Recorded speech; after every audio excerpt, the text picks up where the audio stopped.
Arctic blast we've been dealing with is extremely dangerous, but even more so for those living on the street. Crews headed out last night to try to get a current count of how many people are living without homes in the Fox Valley. Fox 11's Alex Rinaldo has more.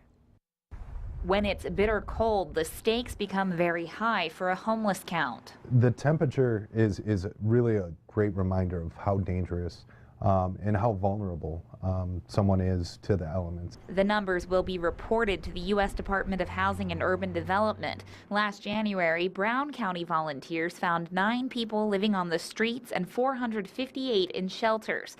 The Fox Cities count showed 2 people living outside and 301 people in shelters. HUD uses these numbers to report back to Congress, so a lot of funding can be affected by the numbers of how many people are homeless in the communities.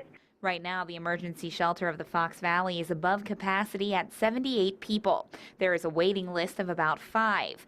The new community shelter in Brown County has some beds available, but the Freedom House is at capacity with 10 families. There is a waiting list of 100 families. Where we really struggle in Brown County is with the families. If we would find a family out there tonight, there's no beds available for them. There's no immediate solutions. So if volunteers find anyone living in the elements, they try to connect those in need with resources to get them inside, even if those resources are in another community. WLUK says the next step is making a plan for the future. And looking at some of the things that they've had success with in the past and try and help nurture those skills and those talents to get them out of homelessness. WLUK says it takes time to become homeless. All these things just don't happen overnight, and so the solution doesn't come overnight. But this count does happen overnight, and it's just a first step to finding the solution.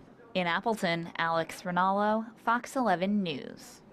The cold even impacted volunteers. The housing partnership of the Fox Cities kept its doors open if anyone needed to go inside and warm up.